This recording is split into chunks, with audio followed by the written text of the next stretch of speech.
What's up? Welcome to the Tedeschi Trucks podcast. This is episode number 24, and I am Adam Choit. To follow this show, it's at Tedeschi Trucks podcast on Instagram, and I am at Adam Choit on Instagram as well if you want to follow me. And I have no affiliation with the band. This is not an official podcast. I am just a fan. A pretty passionate fan, too, I would say for sure, if I'm doing a podcast about this band. And if you're listening to this, I'm guessing there's a good chance that you love Tedeschi Trucks Band too. So be sure to subscribe as well and give the show a positive review on iTunes. Doing those things is helpful for sure. So, today's guest is musician Kelli Baker.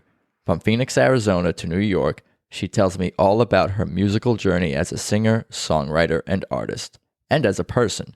And as she evolved, her music tastes and interests have expanded. Bonnie Raitt's music has always been present in her life, but so have so many other artists. So many artists have inspired her. A fairly new fan of TTB, and especially Susan, it's the soul and grit of the music that's especially inspiring to Kelli. Let's just get into this one. Here's Kelli Baker. So it's good to see you today, Kelli Baker. Thank you for joining me on the Zoom here. Thank you for having me. I've been asking everyone, how are you holding up during this super fun 2020? I'm really lucky. So I've been able to stay working, which has been good, and my family has been healthy. So it's been very stressful, and I've been using art to express myself a lot, and that's been helpful. But I'm always trying to be mindful about how fortunate I am. But it's extremely stressful. Outside of that, it's been a rough year, but when it comes down to it, I'm trying to stay as positive as I can about it, I guess. So I think that's all we really can do. And that's echoing a lot of people I've talked to, or hope, not everyone is feeling that way, trying to have a good attitude, but enough people out there. And that's good to hear. Why don't we get into it? And you could tell me about, where you grew up and your music life, and we'll get started. Now, what do you remember? Maybe even you could tell me a little bit about your family background, where you grew up, and what kind of music you listened to, and really young, what jumps out at you, 5, 6 years old, or younger even. I grew up in downtown Phoenix, and I had really supportive parents that kind of let me do whatever I wanted to do creatively, and encouraged all my wild antics, which was really great. And I was big into Madonna. I guess that my parents had me listen to stuff. I was doing stuff in the church choir from as long as I can remember, but Madonna was it. Borderline. The song Borderline by Madonna was my jam. And how old were you when you sort of discovered this? Or even did your parents notice that you could sing and they sort of nudged you into church choir? How old were you at that time? My grandmother was in the church choir, and then my mother was in the church choir. So it was kind of understood, and also a means of childcare, I guess, that I would also be in the church choir. So I must have been 6, 7, something like that when I started singing. So your mom must be a pretty good singer, and your grandmother must be a good singer. Must be a little bit genetic. A little bit, yeah. Who's the best of the three? Is it you? It must be you, I would assume. It's got to be you. Maybe. My dad wasn't bad either. Yeah. Your dad sings too. Wow. Also in church choir? No. He actually, it was so funny because he never really sang. But I have an idea that had he had more time, because he passed away a couple of years ago, he would have developed it. Because for me, I was always able to sing, but it's something even now that it's just something you have to pay attention to, like watering a plant or something. Right. It's there. No, that's not the best analogy because the plant dies, but it's, That doesn't have to necessarily. Take care of and work out. It's a piece of your body that you have to exercise. Right. And the more you tone it, the better it can be. So it's taken years to get to, now I feel musically as comfortable as I've ever been. And had my dad had that opportunity to be encouraged musically, or I would not be surprised if he would have been very, very good. Later in life, he was like going out by himself to karaoke bars, and he was like, I discovered this. He's like, I'm going on the road. It's like, all right. maybe just from being around so many people who could sing and were good singers, that kind of rubbed off on him and rubbed off on his ear. Like, and I follow what you're saying about, training and exercising, because I'm a bad singer, but I kind of try. I mean, I'm not a professional. I just, have a guitar. I think 1 out of every 4 houses in the U.S. or, households have either a guitar or piano, something like that. But, I get what you're saying about it being tough. But I have a feeling you were probably always good, but like being humble, it helps. That's what keeps you motivated to get better. Is there something to that? Because I'm sure you've gotten better, but you were probably always probably pretty good, I'm guessing. Yeah, I've always been a confident singer. I've definitely been more confident other times in my life. And there was a point where I thought I had lost my voice at some point because I hadn't done anything with it for a couple of years. And then I started working on it again, and I got even better. So better than I think I've ever been now. So, and that's not cool to say that I'm so good. It's just that I work really hard.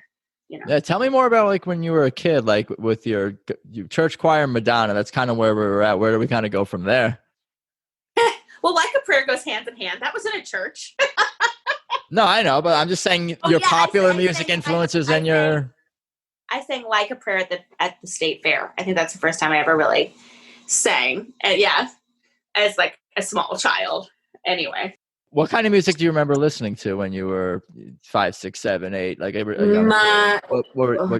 what came through? A lot of it was what my mom had. So my mom had a lot of vinyl. So my mom had a big thing for Rod Stewart. So I would listen to that. My mom loved the Flashdance soundtrack. And I'm trying to think what else she would listen to. Lionel Richie. Then my dad was more like the Beatles and even the Pointers and the Rolling Stones, and that was all. Did you say the Pointer Sisters? Yeah. Yeah, you were. Yeah, no, I heard Pointer and you were cutting out, but that's funny. I'm going to leave that in like that. It's the Pointer Sisters, yeah, man. Well, they had a lot of hits. I remember there were 2 songs.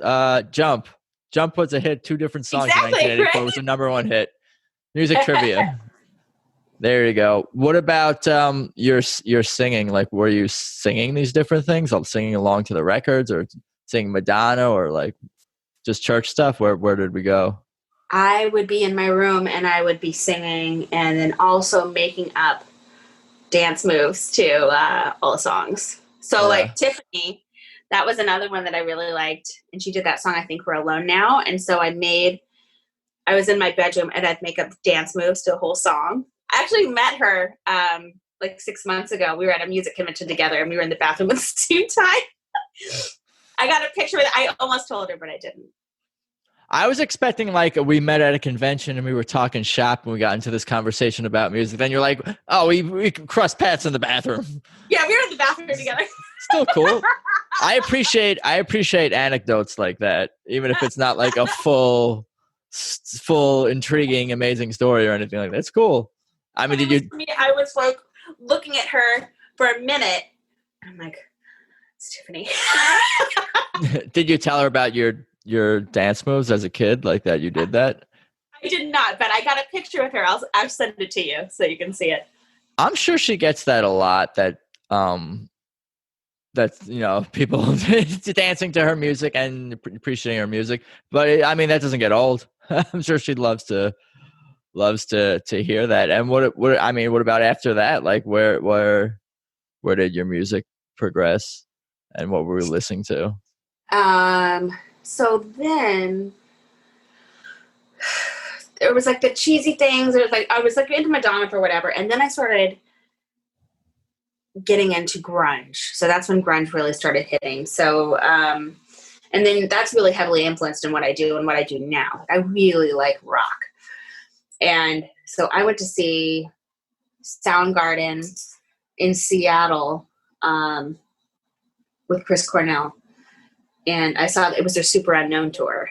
And that was pretty intense. My friends dragged me to that. They happened to have tickets. And doing that, like going to that show, changed my whole trajectory. What year was that? Mid-90s, I guess. Yeah. 94. Yeah. I figured early mid-90s. Yeah. So that show changed things for you. That was a great show. Sounds like. Yeah. Yeah, my mom didn't want me to go to the show by myself. She was all nervous. I don't know what she I think she stalked us outside the gate or something. And I remember I was in my first mosh pit ever, and I forced my way to the front row. And I just like looked at Chris Cornell. I was like, oh, if he sees me, that's it. And he looked right at me, and then he walked on by. Well, that counts. That's so you used the mosh pit as a way to sort of get closer to the front. Right. You crowd surfed your way to the front row. I did. Yes. Yeah. I see. Well, smart.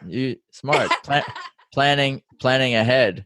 So were you singing in grunge band? Were you doing anything outside of church at this point? This sounds like it's like you're probably 12, 13, 14, 15, I don't know, in your teens or something.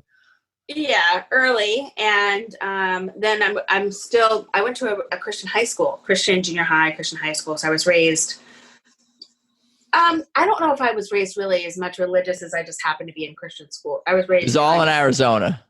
All in Arizona. So I was singing in the little schools, the choirs that they had at the school. We were the schools that we did, I was in band, I played the flute, and then we did like audition choirs, and a lot of it was choral music and I don't know, audition choir groups and things like that. And that's kind of what I was doing. I didn't get into doing my own stuff really until out of high school. Wow. Okay. So it sounded like you're doing everything in school, choir, band, and you were playing flute, singing. Were you playing the flute? Yeah. What's up? I was badly playing the flute. And what else? What other instruments did you say at the time? Through high school, yes. Playing a terrible piano, and then once I got out of high school, then I started doing my own thing. A couple years after that, I found a hard rock band, and I started singing with them. That was called Dependency. Did you? Yeah, sorry. I just want to. Did you enjoy doing all the stuff with the choir and the school and the bands and all those and that stuff, or did you was part of you like wanting to do another thing at that point in your life, and afraid to, or not ready, or just the opportunity wasn't there? Like how did you feel about like what you were doing like musically in high school? I loved it. I loved it. I have a big affinity for choral music and classical music and instrumental stuff. I just always will. I think it's the way that it's just something, I don't know how to explain it, but I really did enjoy it. And actually I have a new song coming out called Cathedral. And if you see kind of the things that I'm putting up, if you follow my social media at all, I'm throwing up different kind of imagery from all different parts of my life that's just vastly different from who I am. And it's all about how my experiences, and I think most people's experiences, that you live almost so many different lives within your life, right? Right. They all come together and make like this piece, this mosaic piece of who you are. And that's what this song is coming about. So that was, the church Kelli, the Christian school Kelli, I loved that version of myself. And then as I evolved, I became somebody else. Yeah, it wasn't even as if you were even thinking about other kinds of music or being in a rock band or whatever the case may be. You were just fully engaged and enjoying what you were doing at the time. Yes. That's awesome. What were you saying about? You were saying about kind of what happened after that, getting into college a couple of years later, and like where your music went. That was really fun. Then I was like looking for something to do. I had taken a couple years off of music, and I ended up, I answered an ad online or something, and there was just this dude that was looking for a female hard rock singer. So I answered it, and then I started singing hard rock with this group called Dependency. We used the name Dependency because he already owned the website, and that was his old band's name, so we were stuck with it. And it was me and like a couple military guys and this guy, Tim. and we would hit the clubs in like downtown Phoenix and Tempe. We did that for a couple years. Playing covers or originals or both? Originals, yeah. All originals. Mostly originals. There's some stuff that's floating around. I have one of our songs on YouTube actually. What reference, like what's it sound like? You know, band influences. It sounds like the hard rock of that era. So like very like Evanescence kind of. Okay. Yeah. It was fun. I had a lot of fun. And then that was just something that I hadn't experienced before, and that pushed me in a different direction. And I still talk to those guys too. It was a good time. That's cool. And then what about after that? I mean, what were you? Yeah, what were you also listening to? I always kind of want to know, like, what people are listening to and what they're doing, like, throughout these different the lives within your life. I'm trying to think. Well, the same thing too. Like, what am I listening to now? All kinds of different things. Right. It kind of depends on what mood I'm in. So I guess around that time, then I started working with a folk player.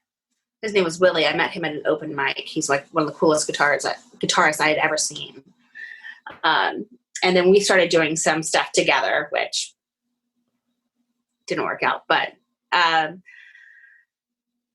it was after that time. It was like, that's kind of like when Oh Brother, Where Art Thou came out. And I used that influence a lot of like Gillian Welch and like bluegrass and Emmylou Harris. And when it shows the sirens in the water, have you seen Oh Brother, Where Art Thou? No, but it's like folky kind of music on the soundtrack, right? It's different. So like, here's a good point. So when I was in high school, we had to listen to country music because we were a Christian high school, and they thought that all other music was like the devil's music. So when we would go to games and anything like that, we could only listen to country music. So around that time, I have a really good influence of Garth Brooks and like Faith Hill and Tim McGraw. That's all the kind of stuff we were listening to. So that's what I was listening to because that's what we were allowed to.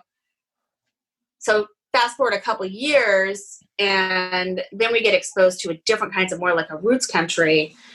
And I started listening to like a little bit of George Jones and finding out about Johnny Cash. And when Oh Brother, Where Art Thou came out, that's when I got exposed to like female bluegrass artists that are really amazing, like Gillian Welch. So, and then that kind of music was, that's a root of who I am for sure.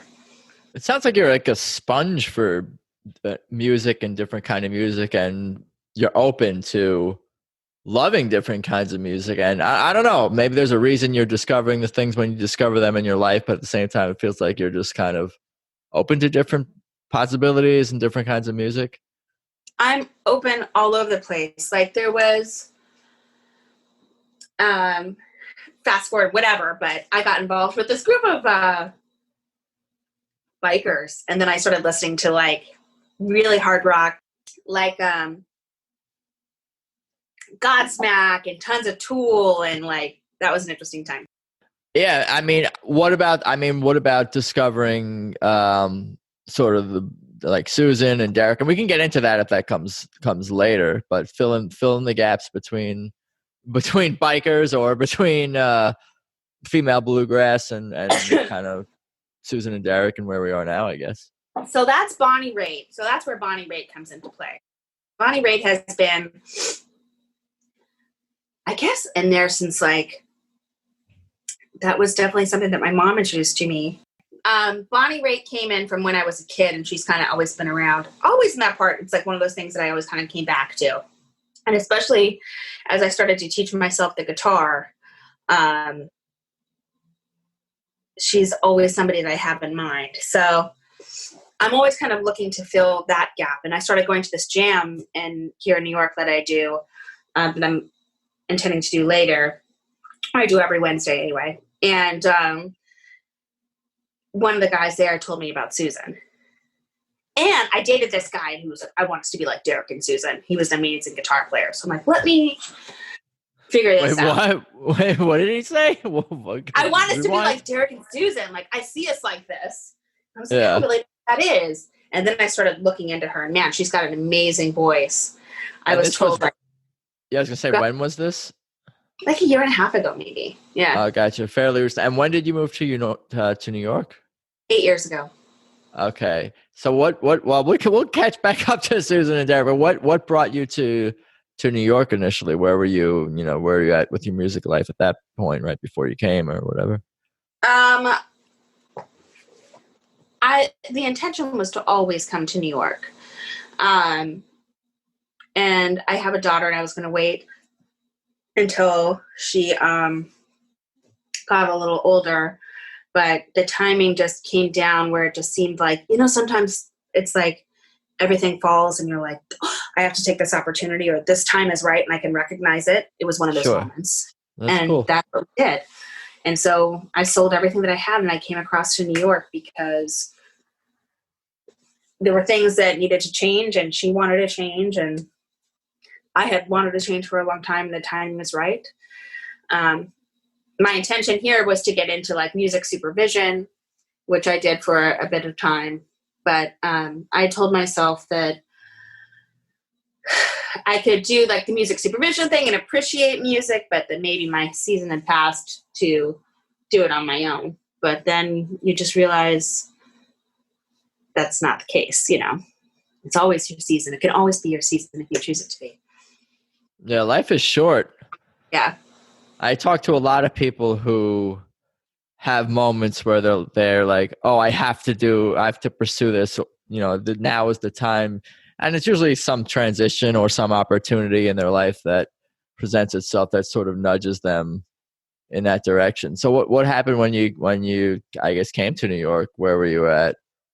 I came to New York. I ended up here with like $500 because I drove with my dad across the country, and all of these mishaps happened on the way.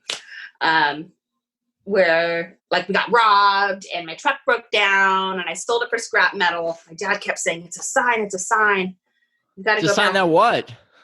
That I was not supposed to leave Arizona. He's like, you got to go back. You got to go back. It's a sign. I said, I'm not going back. And then, all these different other things would happen. And so by the time that I finally got here, it was a hurricane had just hit, Hurricane Sandy, and just knocked out the power for like weeks. And it was a total mess. And so I ended up, I actually never saw it snow until I moved to New York. I saw snow. I never saw it really come down. So I was completely unprepared because there's this massive snowstorm. Right when I got here, I didn't have boots. There was no power. I ended up just walking down the street in Huntington with my resume like, hire me. Oh, man. And I did, and I clawed my way up and worked my way up, and I found a place where I was bartending because I used to run nightclubs in Arizona, and they have live music, and I would get up and sing with the band on Saturday nights, and it was good. No, that's cool. Like those things that your dad said were signs that you should turn around. Maybe those were like just challenges put before you to overcome. Those are things I say to other people that I don't apply to my own life. When I see when things like that happen to me, it's like, why me? But when it's other people, for other people, it's like, oh, look at you overcoming your challenges. Yeah. But we're all dealing with our own journeys. So it sounds like New York was cool. And were you in a band? Did you eventually join a band or do your own thing or do a bunch of different gigs? Everyone's in a million different bands. Is that the case with you, or? I would sing with a band because when I was in Phoenix and I ran a restaurant there, we also had like this happy hour duo, and I would get up and sing with them. I taught myself to play the guitar using like YouTube and a book. I had no idea what I was doing. I just wanted to teach myself to be able to accompany myself and to write. So fast forward, I had this terrible memory of I went to go do an open mic in Tempe years ago. And the guy from the Gin Blossoms, Scotty from the Gin Blossoms, ran this open mic. It was a place called Yucca Tap Room. And I was so nervous that I kept doing shots. And by the time I got up there, I was nervous and drunk, and the guy just took my guitar and he's like, let me play for you. It was so embarrassing. So after that, I was traumatized that I could never. This was in Arizona? This was Yeah. Wait, so you didn't end up singing with that guy? He just kind of went instead of you? No, he accompanied me. He took my Oh, guitar. okay. I was just so terrified. And then I was at the end of the open mic rotation. It was just, I was just mortified. So, but he was really nice about it. That was Scotty from the Gin Blossoms. But fast forward years later, I was never confident enough to play my guitar really in front of people. Like I could play it here, and I played it in my room. And my friend's dad was in town from Australia. He's a musician. A couple years ago, and he said, I'm going to play this open mic, and yada yada yada. And I told him that I'd like to come, but I was way too nervous, and I was afraid I was going to mess it up. And he said, well, I'm going to come, and why don't you come with me? So then that's what happened. And then he went back to Australia. I went and did a couple open mics with him, and I fell into this group of musicians that were so welcoming, and we were all different. Everybody's of different ages and different kind of music background, but we all clicked and like worked with each other, and we all took each other from this level to like kind of the next level.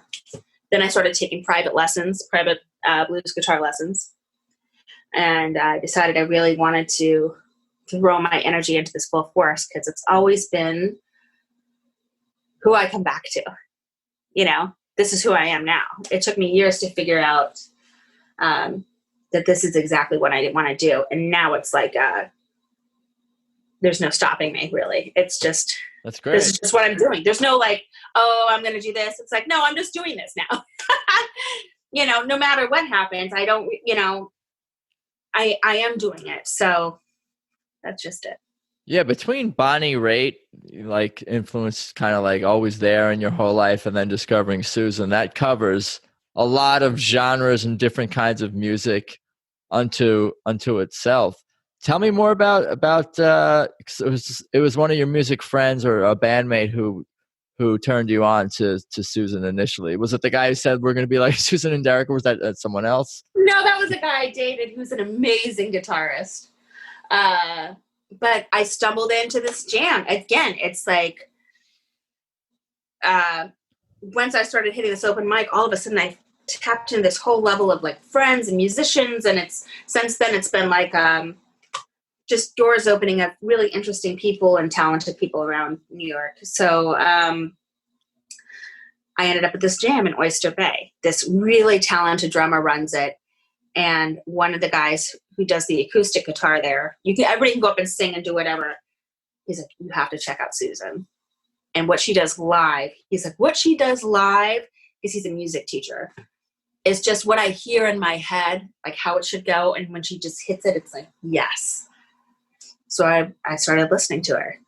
And then I really love looking for answers. And everything off that album, I think, is really just impactful. Midnight in Harlem, like just there's such soul to it. And it's like, I can listen to all kinds of different music. I was listening to some hardcore Tool the other day. I'll listen to rap, whatever. But when I perform, when I get into that kind of like alignment, it feels like something locks in. It's like what music is supposed to feel like. That's awesome. I'm like smiling and nodding as you're saying a lot, almost all that stuff. It's interesting because you kind of said you almost like fairly recently discovered Susan Tedeschi and Tedeschi Trucks Band. So it's almost like you like Breaking Bad. Like if you started watching Breaking Bad now and never seen any of the episodes, it's like you have this whole catalog of media to listen to consume, and it's like I'm almost like jealous in a sense, like because you're probably just like scratching the surface even with like how much music you can start to like go down the whole Tedeschi Trucks, Derek, Susan, the band, their influences down that whole rabbit hole, which some of you everyone's always discovering new music. I'm always discovering new music, but like that's exciting. I'm kind of excited for you. Like, I don't know how deeply you've gone into their music. Have you seen Tedeschi Trucks Band live? I have not seen them live. I saw what they did, kind of the show they did at the beginning of the pandemic, but not live in person. They did that massive show, that live stream. Oh yeah, they've been putting out. Yeah. I mean, they've been putting out live streams of some older shows and shows that like that for sure. But yeah, I think well, at some point it would be awesome if all of us could get back to seeing a live show. It's a really challenging time. Again, I'm very lucky here, but I'm right outside of New York City, and New York City is a different ballgame. And these venues,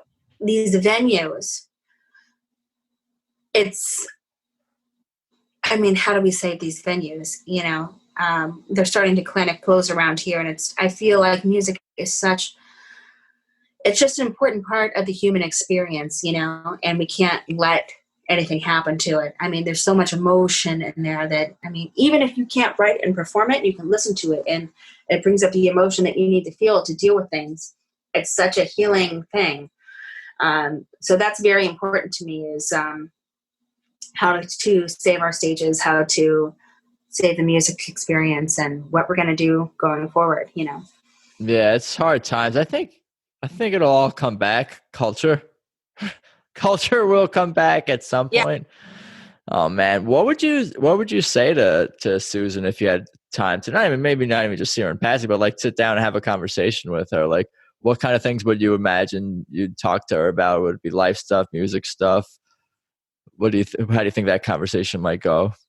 I want to know how it would feel when there's a feeling that you get when you're finally like locking into, I think there's playing music and learning it, and then when you finally realize that, you know what, I am capable. I'd like to know when that moment was.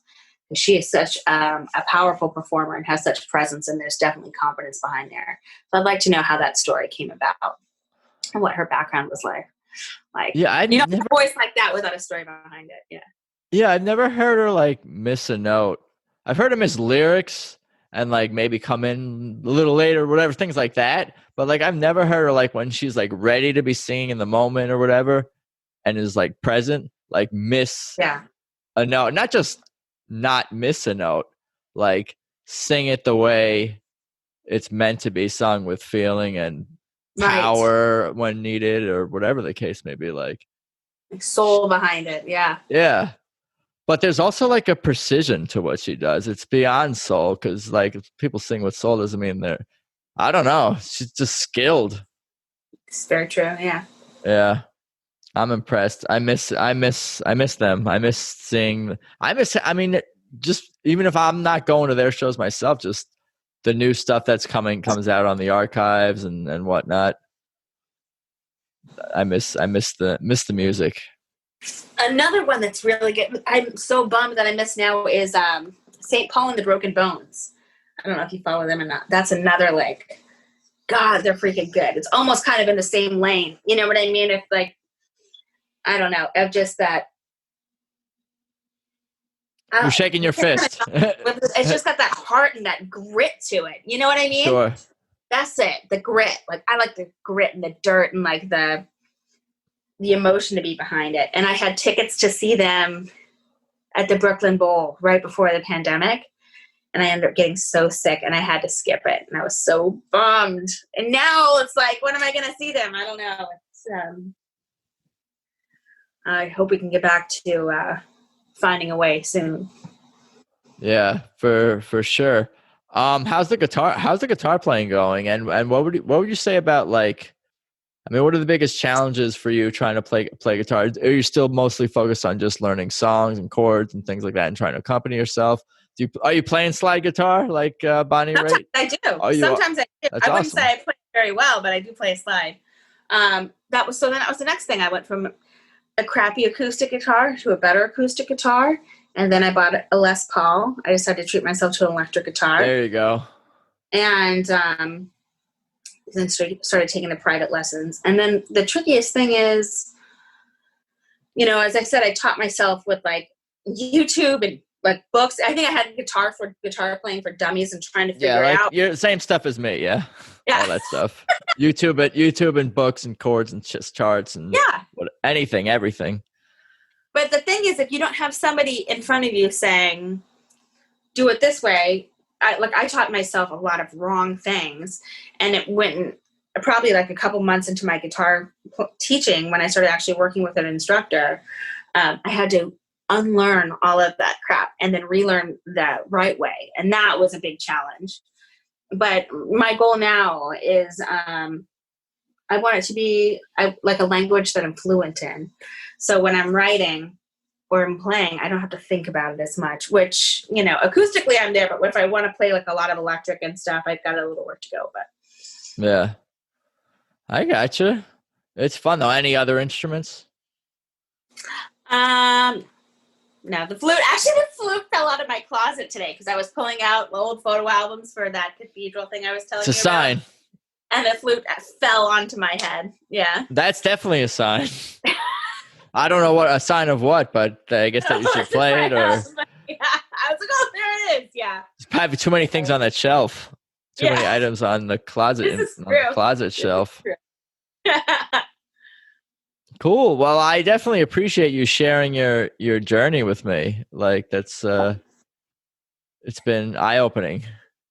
Well, thank you very much. I think so. Tell me more about, or I was going to say, feel free to share, plug away, tell people what you're working on these days. You kind of touched on it a little bit earlier. So, when it comes to the personal stuff that I've been writing, around the time when I started hitting those open mics, I had an experience that I came out of, and it was kind of this. It was like a catalyst, and there was a guy involved in it, but that's almost not even the point of it. It's just that I came out of it feeling a way about myself that I just never wanted to feel again. And I had a realization that, so you have this life, right? And then you go through a certain amount of that life, and then what are you going to do with the rest of it? Because you're always like, tomorrow I'm going to do this, and then Monday I'm going to do this, or one day I'm going to do this, and one day I'm going to do this. Well, there might not be a one day, so you're going to have to figure out what that's going to be. And for my whole experience of my life, I've never been able to hone in on what I want and what I want to do. And there were things about myself that I always said I wanted to change. So I started just checking those off the list. And I put myself in the mindset of just, you have one life, so why not spend it being the best version of yourself that you can be? So when I strip all these things down and I knock all these things that I don't want out of it, this is what you see. And like now that I'm living this version of myself, which is the most authentic version of myself, I'm the happiest, even in 2020, that I've ever been. And I don't need anybody to do it. Like, I'm on my own, and that's fine. So when it comes to my personal music, if you go, everything that I write is extremely personal, and a lot of it comes into that experience. And a lot of stuff is based on, like, you can look at an object and I can look at an object and we interpret it completely different ways. I always find that very interesting. So the song Red Winter is about that. It's about being completely misinterpreted. That was the one that really kicked things off. That's easily the most personal song that I've ever written. That's when I came out of that experience, and I took every insecurity that I had and I put it into lyrics. Because it was like, go ahead and say this about me. I'll say it about me too. You know, when it's like, oh, it's almost like the Eminem, the Eminem it's the 8 Mile. It's right. 8 Mile. You know what I mean? Let's say exactly. But it was like, I don't know. I love pushing the limits. I love pushing the boundaries. I don't like to do what everybody else is doing. Sometimes I shock people. Sometimes they don't like it, but that's okay too. Art's art, you know? And a lot of the songs that I had been writing previously or throughout my life, I'd always kind of filtered, been like, okay, well, I'm a mom, so maybe I can't put myself out there this much, or I'm a daughter or whatever.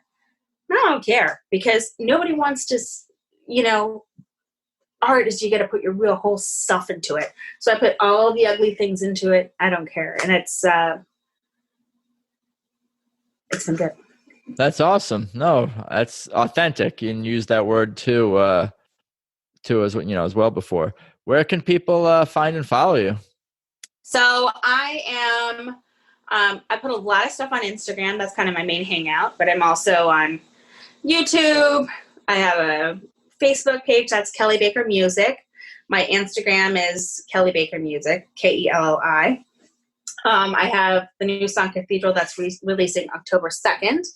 And then I'm actually shooting a video for my song The Living in 2 weeks. And that I'm putting out almost in time for Halloween. We're going to do a kind of like a Natural Born Killers, Mallory Knox vibe on that. And it's about the living is an emotion that becomes so strong that it's like a haunting. So wow, that's what I'm do. Yeah. You're keeping busy. You're full steam ahead. That's awesome. Yeah.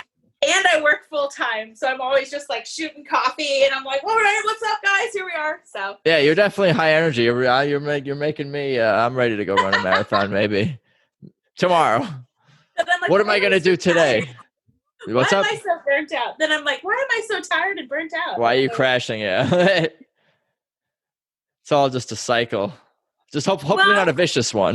Is all. No, it's good because if it was the wrong thing, I would be tired. But because I'm doing what I'm supposed to be doing, I'm energized. Yeah, right. When I'm doing music, that's cool. I feel like I'm doing what I'm supposed to be doing, so that's good.